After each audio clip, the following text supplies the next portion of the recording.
The African Growth and Opportunity Act Forum will conclude today after 3 days of dialogue and deliberations. The 35 African countries have proposed for the trade initiative, which gives them duty-free access to the U.S. market, to be extended by at least 10 years. Now, the current legislation only allows for a 5-year term.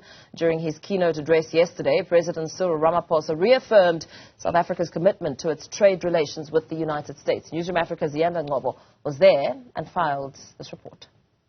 President Cyril Ramaphosa has avoided delving into the politics of the day, including South Africa being on opposing sides of geopolitical tensions with the United States, but rather chose to reflect on the benefits that AGOA has brought for all sides.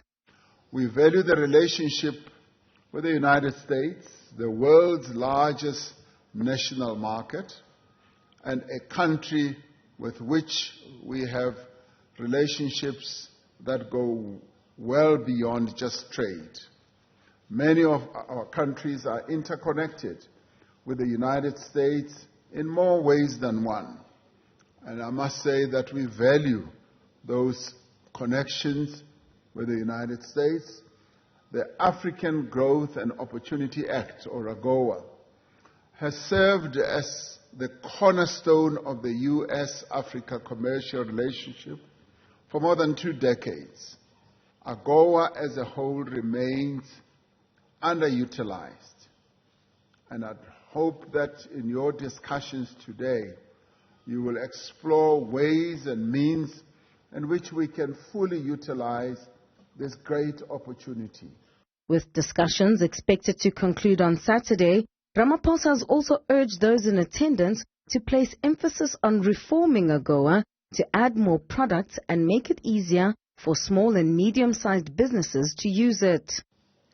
While all 35 eligible sub-Saharan African countries stand to benefit from AGOA, utilization rates vary quite widely. Kenya and Lesotho have had some of the highest AGOA utilization rates.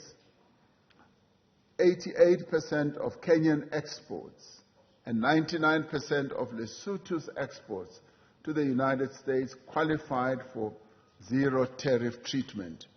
And we are grateful for those 2 countries that they've been able to reach that high level of utilization of AGOA.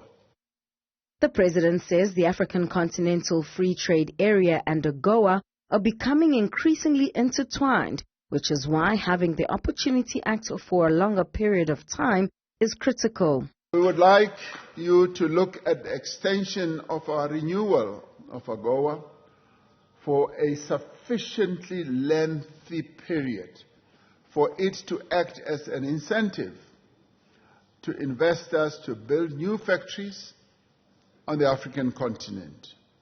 We believe there is great value in retaining all beneficiary countries to build on the emerging regional value chains that are making a significant contribution to the industrialization of the African continent.